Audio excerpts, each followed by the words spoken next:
Hello, everyone, and welcome back to the Star Wars Stuff podcast. My name is David. I'm Colin. And this is General Kenobi. Hello there. So did you guys see some cool Star Wars stuff that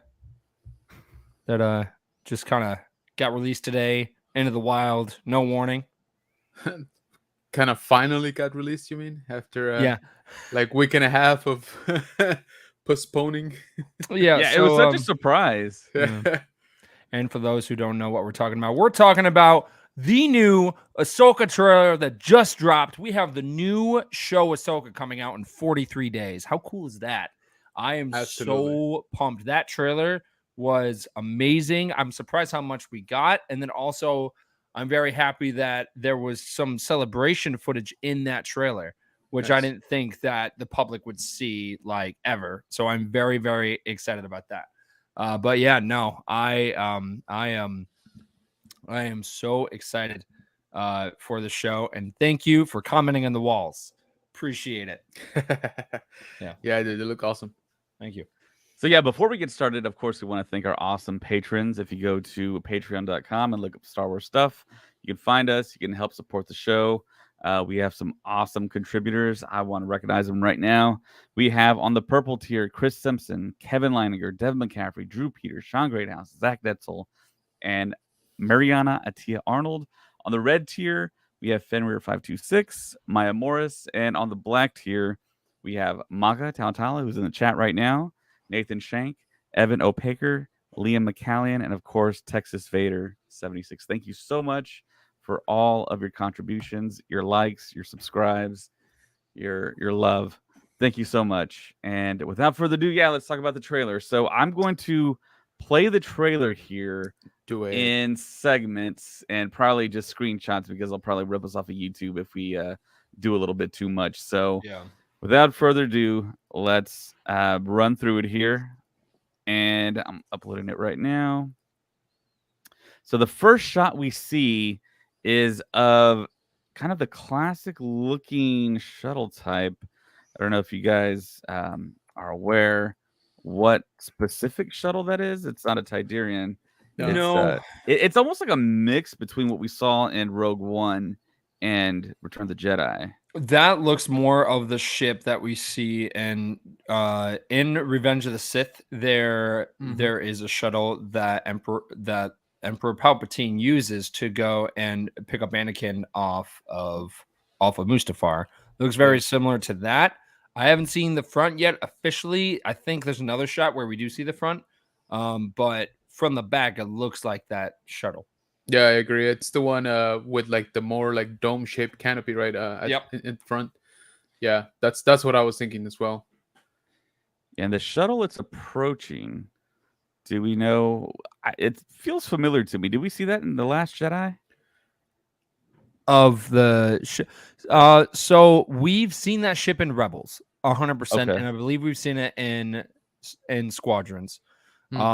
It doesn't look like the Rebel transport ships from Hoth, or in Return of the Jedi. So it's not those ships where like the first transport is away. It's not that ship. It looks very similar, but I think it's just a slightly different class. I'm getting New Republic vibes off of it. Absolutely. Very much so. And we get the closed caption here where Balin, the late Ray Stevenson, says war is inevitable.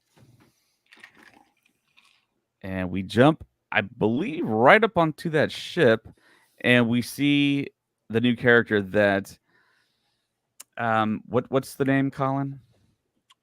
Oh, of the I cannot think of her name for the life of me. I'm so sorry. That's gonna bother me. Just keep playing it, and I think the actress's name is Ivana Sakno. Yeah. So you essentially see them there on the bridge, and I just noticed this right here. You see the New Republic uniforms, of course. Yep. and you see the Mon Cal right there wearing a helmet of the New Republic. I think that's kind of interesting. Yeah. Probably recycled that Mon Cal throughout Oh the yeah. Mandalorian season 2, season 3. Although it's a little bit you're right. It's a little bit not weird, but like surprising because aren't the Mon Cala usually officers like in the fleet? Like it's kind of weird to see one in grunt, uniform. Yeah, but they kind of go through, of course, the New Republic like butter, basically. Oh yeah. What Jedi do, and Balin harkens back to the famous phrase that Ahsoka uses, "I'm no Jedi," and Yeah. I believe he says, "We're no Jedi." We're no Jedi. Yeah. And then they basically blast the New Republic soldiers here, and I don't want to criticize, but I mean, you can almost visualize the rope that's connected to the back that pulls them. So but see, it almost looks like they're shooting and using force push on True. them, which is kind of unique. Maybe I'll play it here, and maybe YouTube won't take me down. Yeah, that one. That second one was a little bit. Yeah. The travel was a little bit weird. You're right. So yeah, here's the shot that we got originally in that first trailer, where Ivana Sakno goes through and just, or is this Balin? It's another hallway scene. Yeah. The white walls, the classic white walls, but it's the New Republic soldiers here. Yeah, they definitely look cleaner. So yeah. We are no Jedi.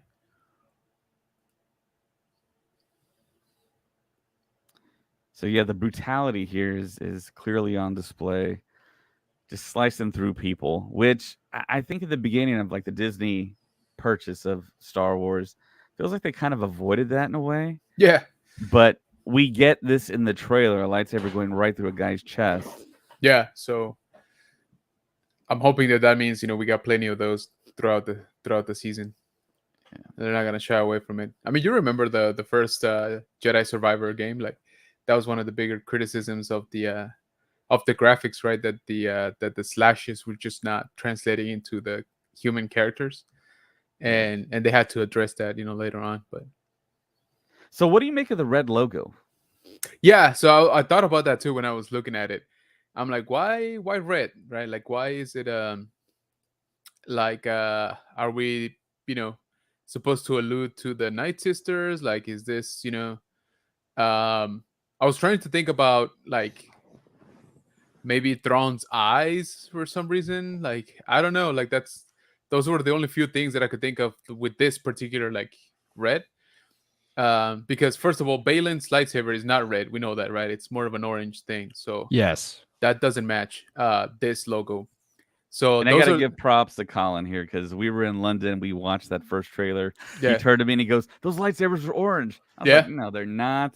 No, I was like 100% they are. Yeah. And Filoni straight up said, "Yeah, that's a nice catch. They are orange." Exactly. And I'm like, I look at Colin, I just shake my head. I'm like, "Okay, Colin, yeah, I got that one." It's like, fine, I'll listen to you more often. Yeah, exactly. I'll put you on the podcast more. There you go. So yeah, that red logo is nice. It's striking, and of course we get the scene here where we have Ahsoka. I think where she falls into that cave, which she spins the sabers around her. Yep. Drops down, and she drops into like a temple type setting. Now this okay. Ooh, so I'm getting, first of all, War Between Worlds vibes from the glyphs, right? From the lines, the circles. Now that orb looks like it's something else besides stone, right? Like it looks to be maybe metal, I don't know, gold. Like it looks to be separate piece from the rest of it. And then the last thing that I saw on this thing was the eyes of the I guess statue or depiction. And I was like, are they meant to be like Chiss eyes, like like red eyes? But I mean, it looks very much like a Jedi, of course, with the robes and stuff. But I don't know, those eyes kind of took me out of it a little bit. So here's my theory of just after watching this trailer over and over again is that they are trying. I don't think it's accidental that they're trying to look for the world between worlds. I think they're looking for it for a reason. And the reason why is because a lot of people thought after Star Wars Rebels ended, and they did the whole, and then they were like, where Ezra's like, "Hey, Sabine, I need you to find me." It's like, well, they went through hyperspace, and they had the windows like open. Not that many people can survive that, so how would they survive that? And it's like, okay, well, maybe they're gonna do what they in season 4, of where Ezra pulled Ahsoka out of time.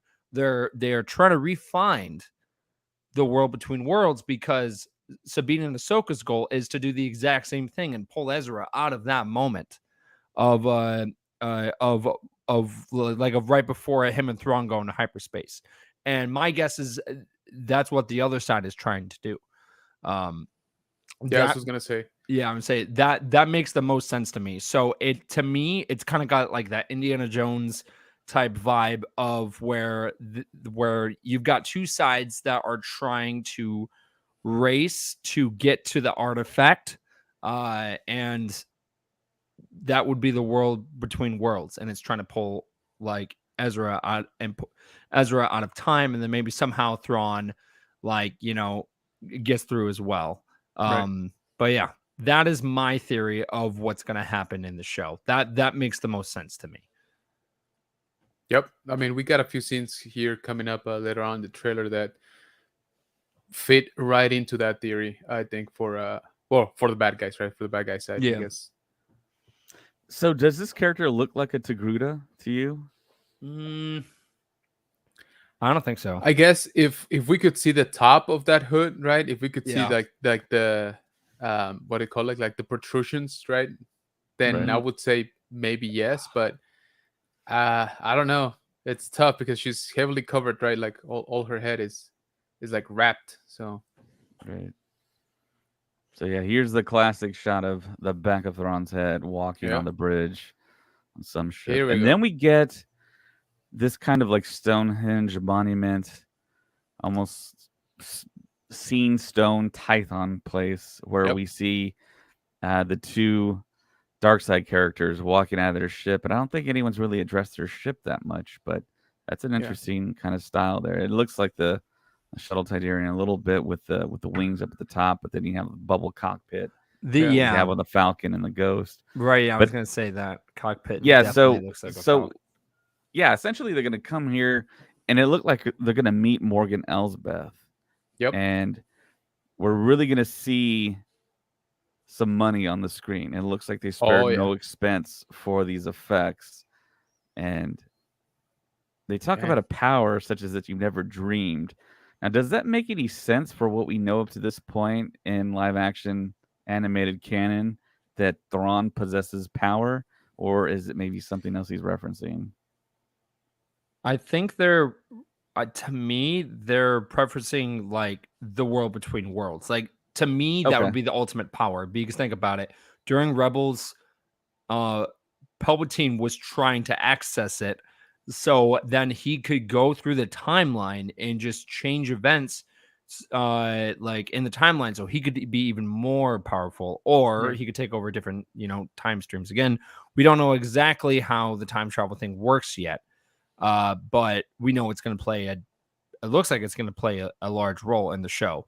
And I'm hoping that my theory is correct, but who knows? But that's to me, that's where it looks like that they're trying to go. Yeah. Yeah. It looks great. Yeah. Yeah. Visually, this thing looks gorgeous. Yeah, it feels like they really spared no expense and all the money went here as opposed to funneling it somewhere else. But yeah, it's, I mean, just to see the aggression, just the fact that they're being super intense and fast, just like George Lucas instructed so many years ago. And then I you get to see the love Rebel this shot. fleet. Yes, Yeah. this was my favorite shot of the trailer. I am a sucker Yeah. for ships, and I feel like we've been lacking like fleet wise Yeah. in the last few shows. So when I saw this, I literally like screamed out. I was like, "Yes, finally!" I mean, that right there looks like Home Yeah. One right off the bat. Yeah. And then you have a couple of Hammerhead, Corvettes down Yep. there. Yep. So I was like, "Oh, I'm ready for this. Like, give me more of this."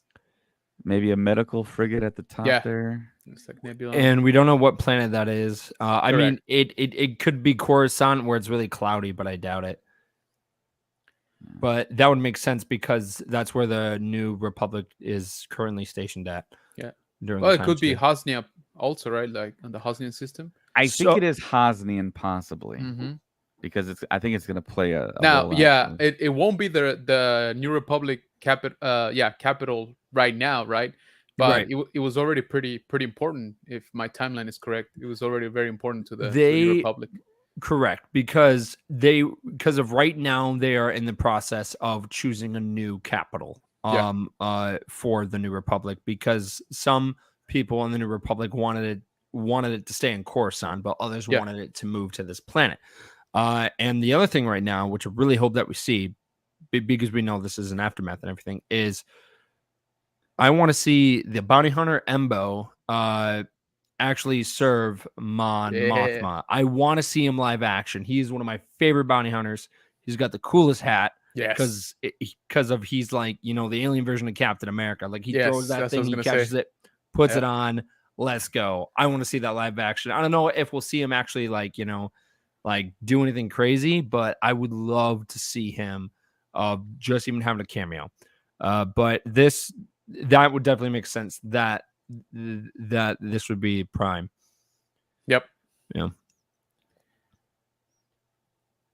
And then we get our first big live action shot Yeah. and sequence with Hera, Mary Elizabeth Winstead, Miss Ewan McGregor flying the Ghost in action here.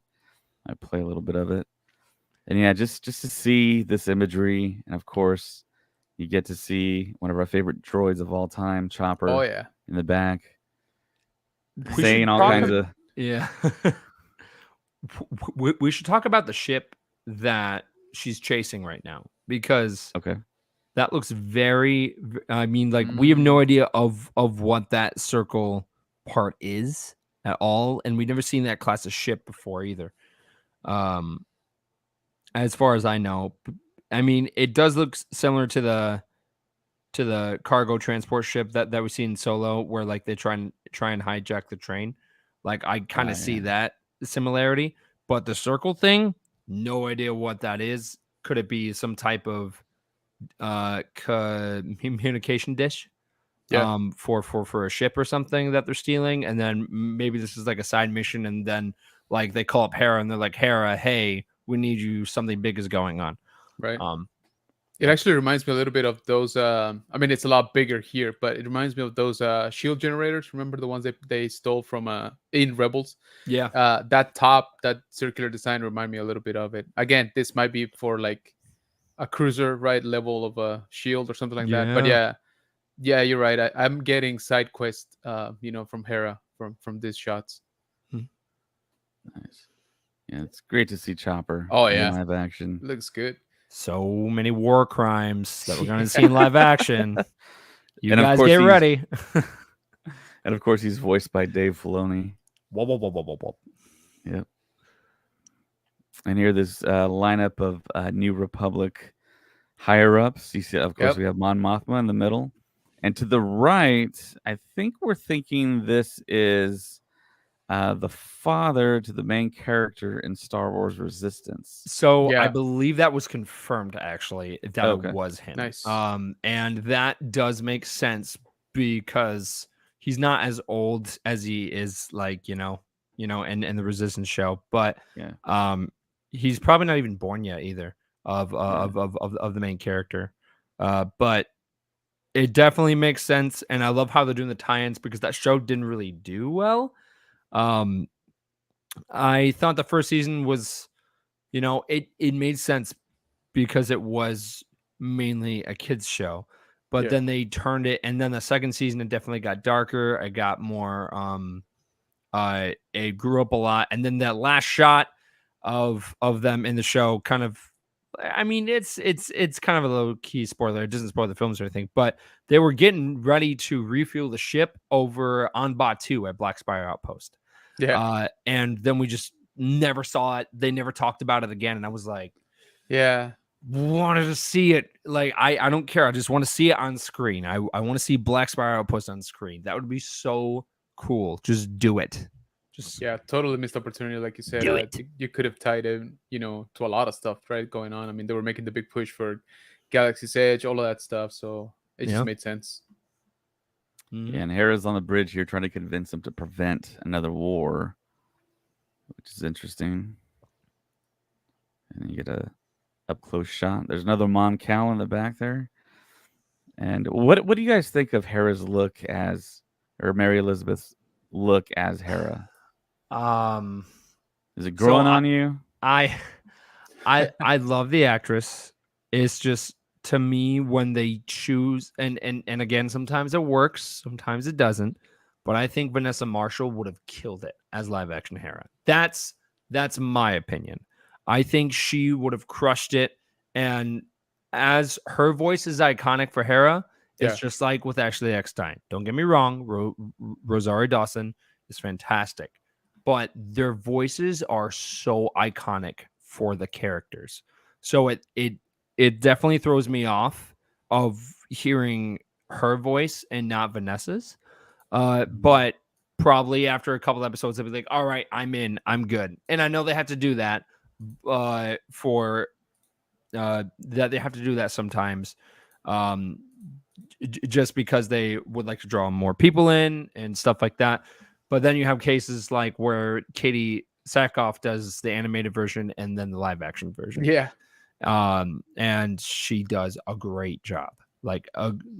And I really, really hope that they keep doing that in the future because Thrawn is also a fine example. Could you imagine having someone else do Thrawn and not hear that iconic like Thrawn voice? That would throw me off a lot. And I don't know if I would be okay with that right away, like a lot of people were with Ahsoka, because Thrawn has such an iconic voice. So them going forward, I don't know. It's kind of a swing and a miss of when you're bringing animated characters to live action because you have like certain crowds that you have to please. Yeah. The one And thing here you have I a little bit bumped into her look was the eyes. Like they're a little bit too shiny, I think. Yeah. Like a little bit too. I don't know. I mean, that yes, they're supposed to be green, obviously, but they're like glowing. yeah. Yeah. So I think that was the thing that I noticed the most. Interesting. Okay. I also hope that we do see the kind of sassy, funny side of Hera as well, Yeah. because from all the trailers, I think maybe we've only seen really one scene like of her kind of being sassy. Other than that, everything else has been very serious. And something that was great about Hera was that she had that classic smuggler vibe, right? So she was very similar to Han Solo. She was sassy, serious at times, but like mainly sassy. And that's something that I really liked, that they kind of carried that tradition on for like smugglers and stuff. And now that she's a general, that's fine. But we've seen General Syndulla in Star Wars Rebels, and she was also, sassy as well. So I hope they continue that in live action, or it's going to throw a lot of people off. And here you have Ahsoka arriving on that same ship, greeted by Harrison Dula, along with Huang. Yeah. And he was also voiced again by David Tennant. Let's go. Awesome.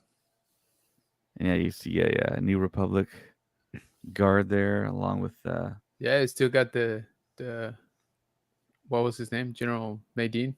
yeah. A uniform. So Yeah, that's a uniform. Yeah, exactly. that caught on. General Madine.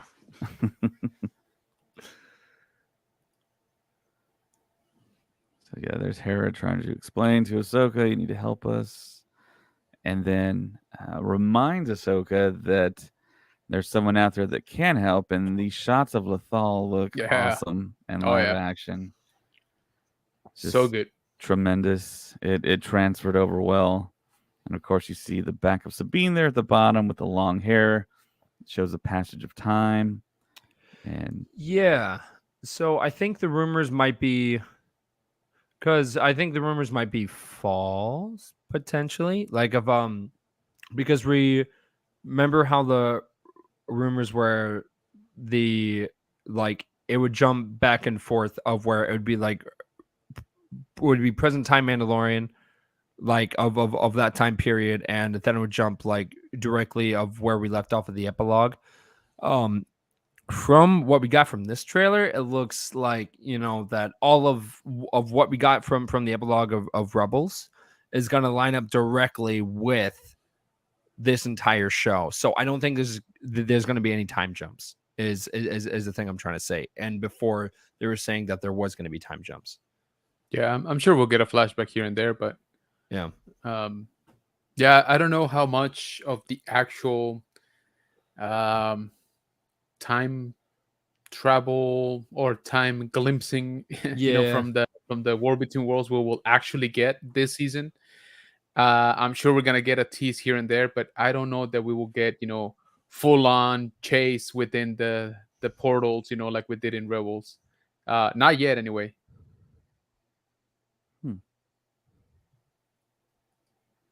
All right, then we see a highway on Lethal. And anyone know what class of ship that is right there? Is that They are an introducing a lot of new ships here. is that an E-wing though?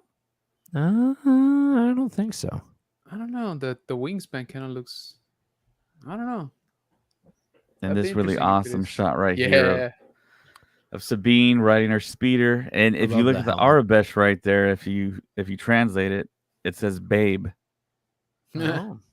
And then you see the little drawing of her Lothcat there, Yeah. which I've heard is going to play a pretty big role. It's going to serve the Baby Yoda role in this show because it's so cute apparently, and it's just as technical. Okay. So that's what I've heard. Well, we gotta Yeah. have the cuteness, dude. Yeah. That is E-wing. Oh my lord, that's awesome. That's an E-wing. Nice. Yeah. Colin called it again. So yeah, now we have Ahsoka talking about how Anakin never got to finish my training, and she's referencing to Hera that she also left Sabine hanging. Yeah. This gets interesting because of then Sabine calls her master, and then you're just Yes. like, what? Because Sabine's not force sensitive. So why is she calling her master like, you know, that she is force sensitive? And maybe, I mean, because again, it could just keep us guessing. They could be kind of changing things up, but I don't believe she was force sensitive. Correct me if I'm wrong, but I don't think so. She could wield the darksaber, Right. but Bo-Katan could also wield the darksaber as well, and she's not force sensitive. right. Good Yeah. point. Oh, what are we looking at here? What's the Looks hologram? like a possibly like a mountainous landscape, or those buildings. Almost looks like a Yeah. rock. I like that boulder. That's a nice boulder. But it does look like there's a city on the left-hand side. Yeah, you're right. So what city does that even resemble? I don't know. I thought it was Lothal for a little bit, but I don't know. It looks different.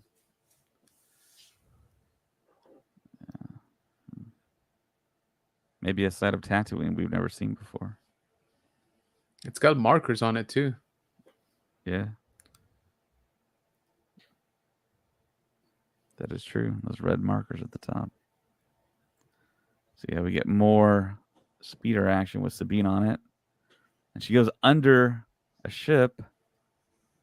And she crashes. The And then we get E-wing. this little guy. Yes.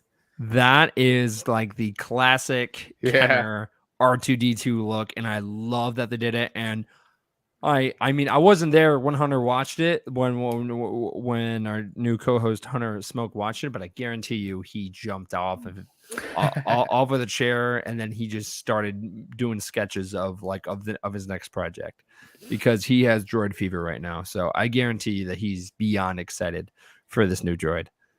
Yeah. Wonder what his name is.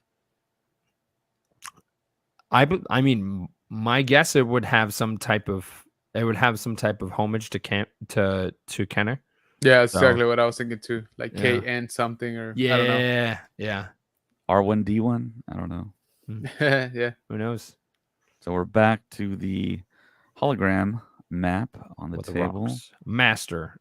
And See, that's the point where we're all shocked and Sabina's calling Ahsoka Yeah. Master. I don't know where they're going with that. Yeah.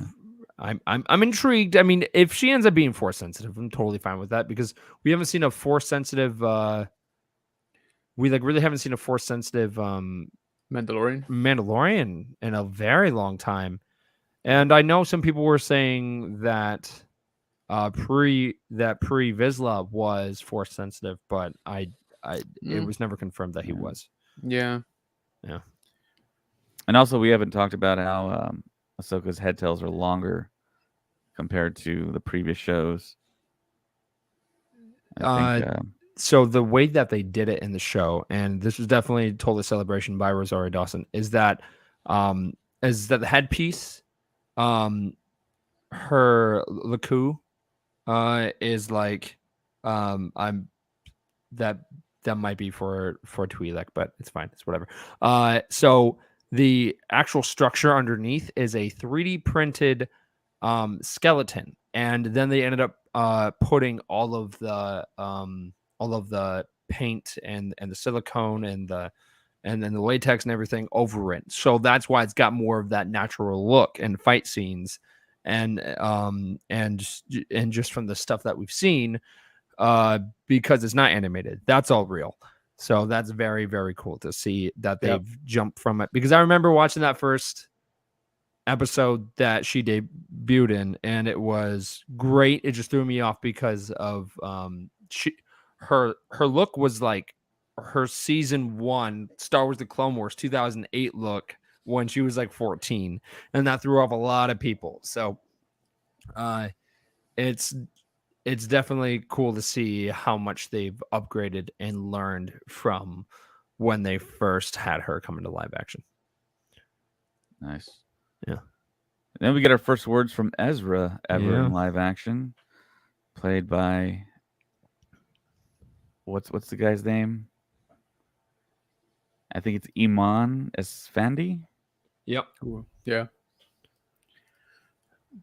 And yeah, we get to see his hologram there talking to Sabine. And I think after that point, she goes ahead and she does some meditation right in front of her Mando helmet. And she decides to cut her hair off. Yep. Right. So this is where I'm just like, okay, I guess I guess there isn't going to be the time jump thing like we talked about, but they could just, they definitely could just be making it look like, it's all one fluent, like, kind of, Yeah, they could be throwing us off. Yeah. Definitely. And yeah, I think this is a callback to when Kanan cut his hair off. Yeah. Back in Rebels. And we get a shot of Ahsoka here, and she says the same thing. Nice haircut. And we get the classic looking Sabine right in front of the mural that Colin and I got to visit in London, which is super cool to see. It was an actual mural they used.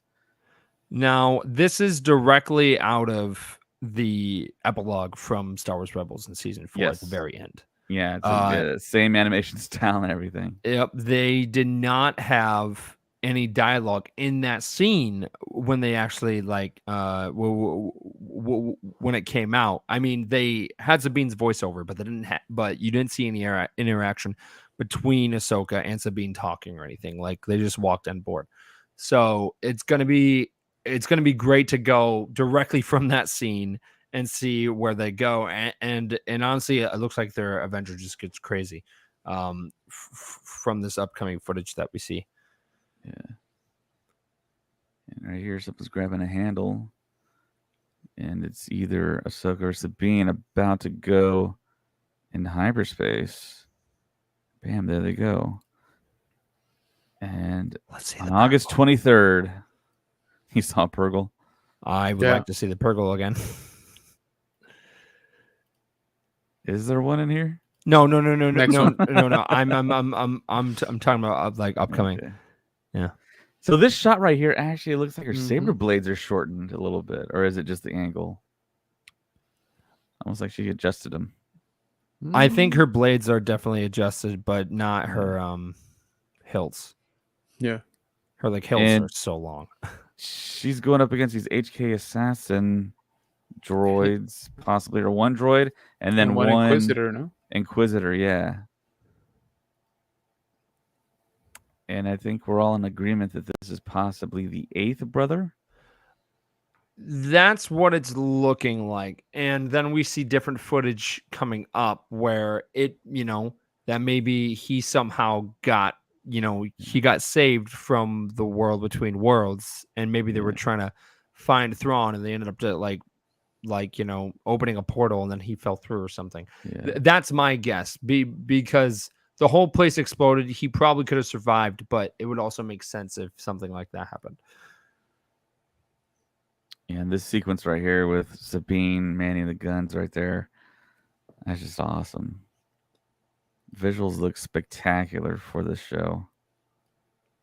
Purgle. There we go. And right here we get the space well that Colin got to see in London on Yeah. the big screen. Yep. There's a lot of celebration footage. Yeah, and Ahsoka did a New Republic uniform actually. Mm-hmm. Yeah, like I mean, it looks more of like a pilot type Yeah. thing. It's just the New Republic colors. Yeah, Yeah, Sabine looking like not armored version there too. Yeah. yeah.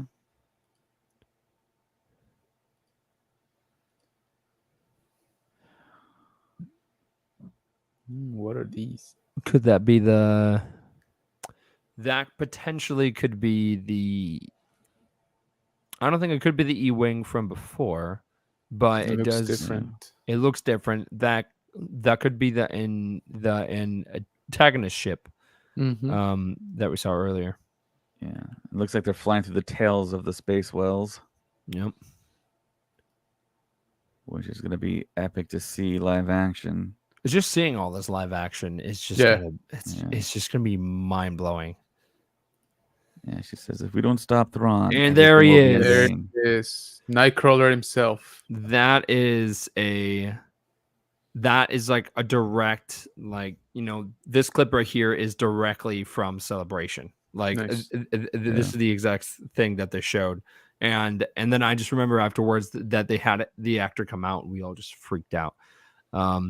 Now if you back it up just a little bit, like to where, do you see the guy behind him?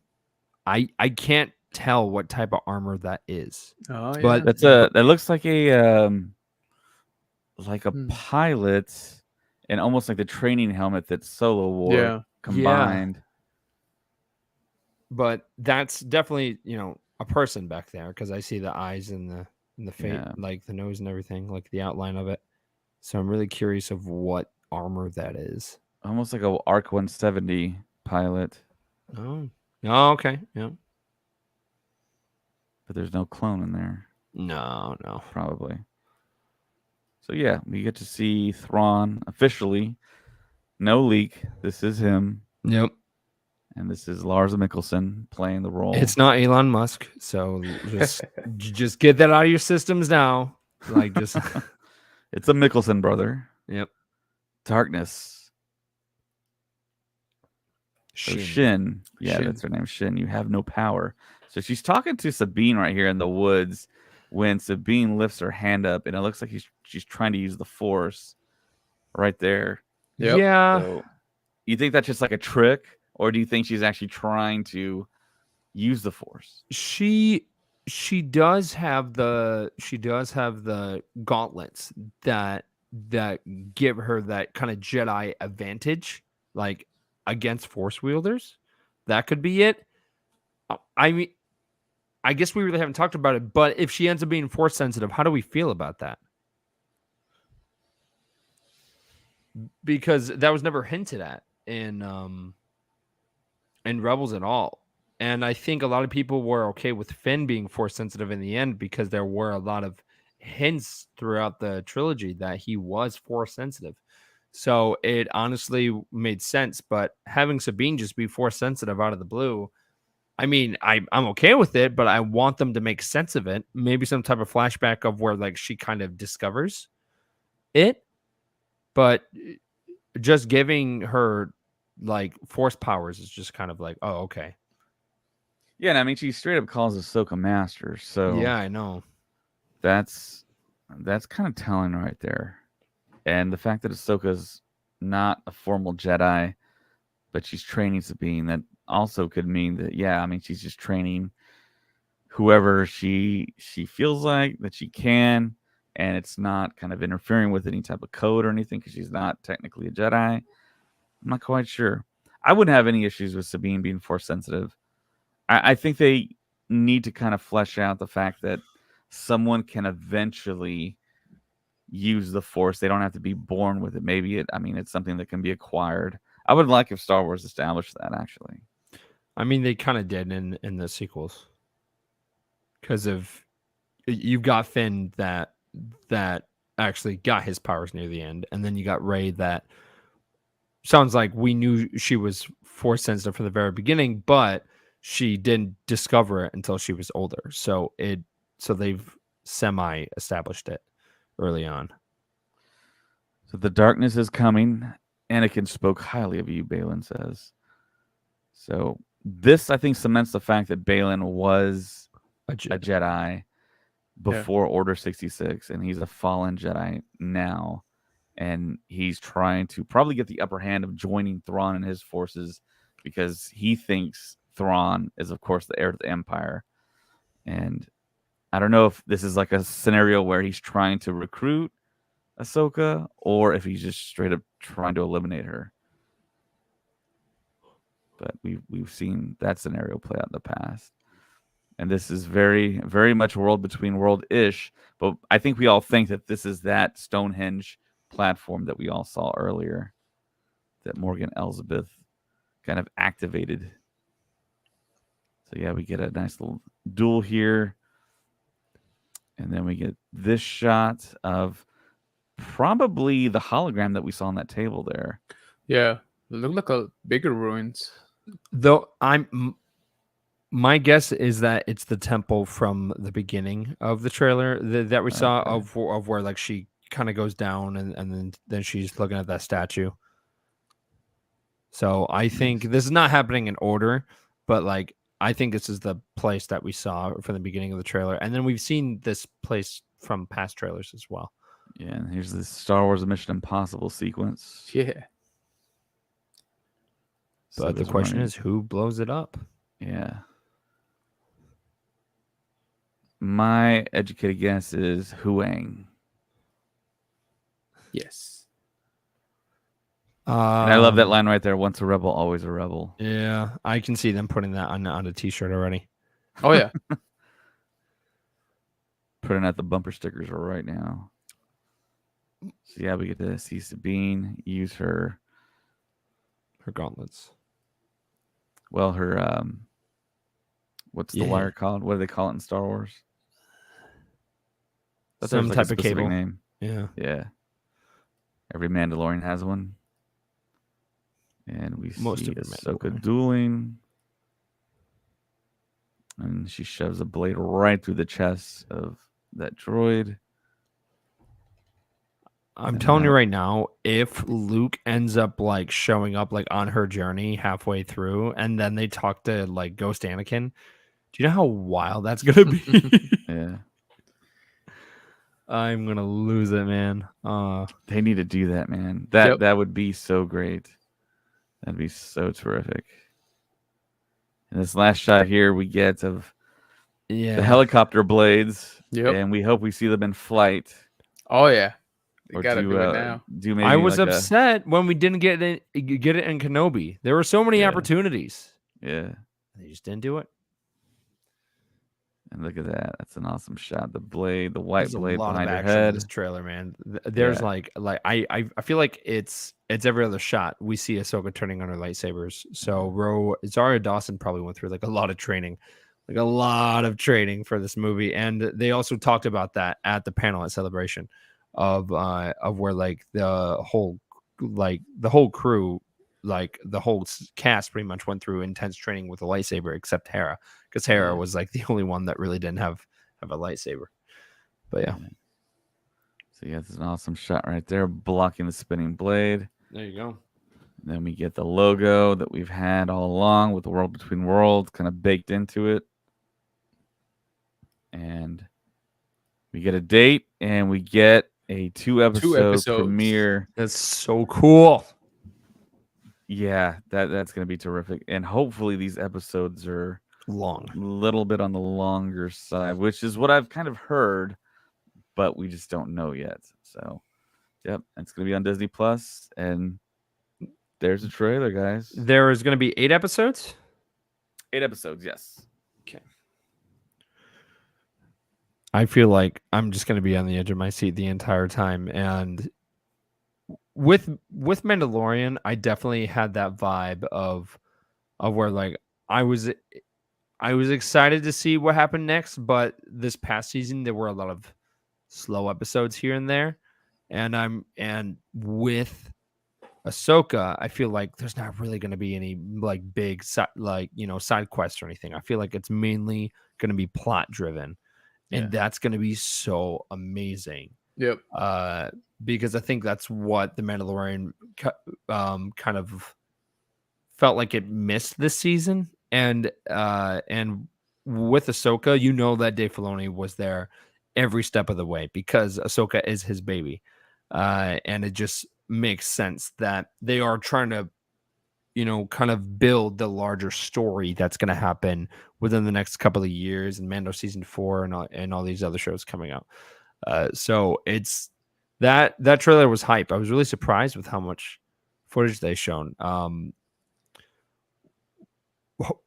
What did we all think like about the trailer? And do you think they showed all of because sometimes when they show trailers, they show all of the best parts of the show or movie.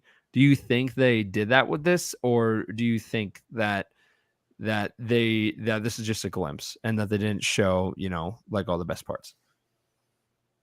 I think they definitely showed a good chunk of the action for the show. Now, well, like you just said, what I'm more interested in is the plot, right? The story of this show. I think it should be the main thing, right? For this, like that should be the one thing everybody says, it was the best. Action wise, I mean, I think we've seen it. Star Wars has it pretty well down. Like the Disney Plus shows have been visually like amazing, right? That they've been so good. The fights have been incredible. So I'm not necessarily worried about that. I'm okay if we saw like I said, 80% of the action that's gonna be, in the show, as long as they give me a good story, right? I don't need, blowing up planets every episode. Like just give me a good story to keep me on the edge of my seat, and have the action, have the fights when it makes sense, and I'm good with that. Like I said, I'm Mandalorian season 2 taught me that even though I enjoyed the action, right? If you don't give me like a good context for it or a good why it's happening within the story, it's just that, right? It's just like, yeah, I enjoyed that scene, but it didn't really transcend, right? Like it was just almost like fan service, Rick, you could call it. Yes. Yeah, I really think this is one of the greatest trailers that Disney Plus has dropped. Yeah, that for very sure. fast, very intense, very much what I think that we were all kind of expecting without expecting it from Dave Filoni. And we got a lot of action, and it feels like there's going to be more action that they haven't shown us. I feel like there's going to be lots of surprises, lots of Easter eggs, lots of characters we haven't seen yet show up. We just did Superhero Comic-Con and Car Show in San Antonio, and we think we heard something along the lines of a certain character that's going to be in Ahsoka that there's been no advertisement for. So I think there's that, but I also think there's other stuff I think the show's going to be a really big kind of linchpin and like a benchmark or a landmark or whatever you want to call it, where Star Wars is going to head or introduce new elements for Star Wars that we haven't seen before, while everything involving the Outer Rim territory, the outer reaches more so than what we got in The Mandalorian, and we're really going to get stuff that we're going to be able to create more, and all the creatives will we'll have storylines for different things, and it's all going to offshoot off each other. And I think it's going to take Star Wars into the next phase of what it's going to become. And Absolutely. I'm Yeah. super happy, and Dave Filoni's leading the charge, and I'm so excited for the 23rd of August. Yeah. Oh, absolutely. Yeah. Yeah. And this, this has to do good, right? I mean, this is, how can I say it? This is the closest to what we all want, right? Which is basically Filoni taking the reins of everything, right? The Yes. story, the show, the casting even. So yeah, I think because of that, there's a lot riding on this show, and so far, again, it looks amazing. Like I said, visually, I don't think anybody will have any complaints. I'm just very very hopeful for the story. And kind of going off of what David was saying, was this honestly is the next chapter of which is something that John Favreau established in the very beginning of Megan Mando, was the idea is to branch this timeline from Mando into the sequel trilogy. And they're doing that very slowly, and it's not like in your face. And that's what I really like about it. For example, how the Praetorian Guards show up in the season finale of Mando, and we see them in Last Jedi, and I was like, that's great. It wasn't a in your face, sequel Easter egg or anything like that. Like, it made sense. And with this show, it's definitely going to branch and kind of start the next chapter Yeah. into the sequel trilogy. And it's okay if the sequels aren't your thing. That's totally fine. That's okay. But you have to accept that those movies still exist. And I think what these shows are doing, especially during this time period, are making them more exciting for people, because they are telling the backstory that's leading into the sequels. And I think that's a very smart thing to do, because that's exactly what they did with the Clone Wars leading into Revenge of the Sith. A lot of people didn't like the prequels back in the day. Yep. Now, if we take a look of where the Clone Wars and everything is now, it is one of the beloved time periods in Star Wars, just because Dave Filoni and George Lucas worked on a show called Star Wars: The Clone Wars. It's so good. So that's what they're trying to do with Mando, with Book of Boba, with Ahsoka, with Skeleton Crew. They are trying to bring in new audiences, like from all different ages, that will enjoy these shows, but then also get subtle hints of the sequels. And then like, oh, okay, that makes sense. And then everything's leading up to the sequel trilogy. And then the idea, which makes sense to me, is that they're trying to make it more likable, is that people are going to want to like enjoy the sequels more. Again, it's okay if it's not your thing. And it's great that the sequels are your thing. But I think that's the idea that they're trying to do. Yeah, I agree. Yeah, well said. So yeah, that was the trailer. I think that's the final trailer before we get the series. August 23rd, 2-episode premiere, maybe 2 hours long worth of Star Wars footage, which would be incredible. We'd be up till like 5 o'clock in the morning. Oh yeah, I'm fine with that. We'd have to take off from work. So yeah, I'm excited. I didn't think I could get more hyped. This got me more hyped, and I think in a matter of minutes, this trailer had about 2 million views on it, and that was the last time I checked, which was insane.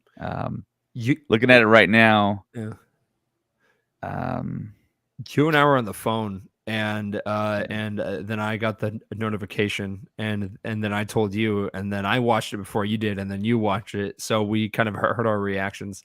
And I just remember you being like, oh my gosh, really? Wow. And I was like, yep, this is it, here we go. Yep. And yeah, like I said, we took a picture in London in front of the mural, and here it is. I found it. Nice. I look so tired. Oh my god. I don't even remember that picture. I'm not even smiling. I think I have a better one. Oh man, that's yeah, funny. you probably do. Yeah. I just picked one of the slew of them. Yeah. And yeah, Rosario was there. I took a picture with her. Yep. It was awesome. I didn't get the digital print though. I was kind of in a rush, and I think I Oh. bought it in my hotel room. Here it is. Right here. I just took a picture Okay. of the picture. So yeah, Nice. got to meet Rosario Dawson. She's so nice. Yeah, she's awesome. Um, got her autograph. The autograph line was pretty cool. Um, and a lot of really great cosplay in London this past celebration. And I took a few of those pictures. And yeah, Ahsoka is one of the more popular characters now that people cosplay. One of the more difficult, but I mean, one of the more popular, which I think really shows off everyone's passion when you One of see our an new Ahsoka hosts. cosplay. Yeah. One of our new hosts that we just added, Star. They do a great Ahsoka, and they do season 7, and then they do the later seasons in the Clone Wars, and their costumes fantastic. And they also do Padme and a couple other people, but those costumes are hard. Those costumes are very difficult because you have to spend half of your morning, or or like the time period before you go and get ready, and you just have to paint your entire arm, your entire face, just any part of your body that is exposed, like you have to paint it. And just imagine Rosario Dawson like doing that every morning before they have to go and shoot, and it was like every day of the week. So that's just crazy, but it looks great in live action. And anyone who does that costume is phenomenal for taking the time and doing it. Yeah. Yeah, I totally agree. So yeah, we got word today that we are going to CadabraCon. Actually, we just did the Comic-Con and Car Show in San Antonio, and another big convention that's going to be held, I believe, September 30th. 21st, I believe. Double The end of check that. September, leading into October 1st, and yeah, it's going to be in Portland, Texas. So hopefully, Colin will actually fly down and attend Yeah. it. You can see Colin if you decide to go. You can check him out there. And here's the logo right here for CadabraCon. Yep. And some of the guests that they're going to have, actually, Daniel Logan, who Yeah. Colin has met before and spoken with.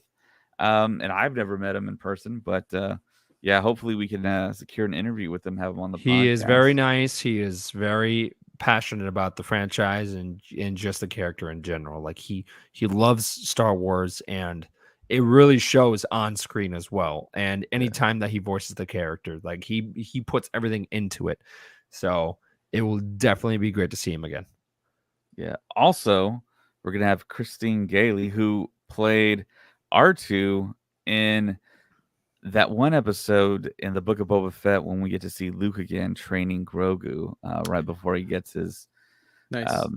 mesh that he wears under his I guess is it a robe that he wears? I don't know what to exactly call it. Before he gets potato his sack? mithril.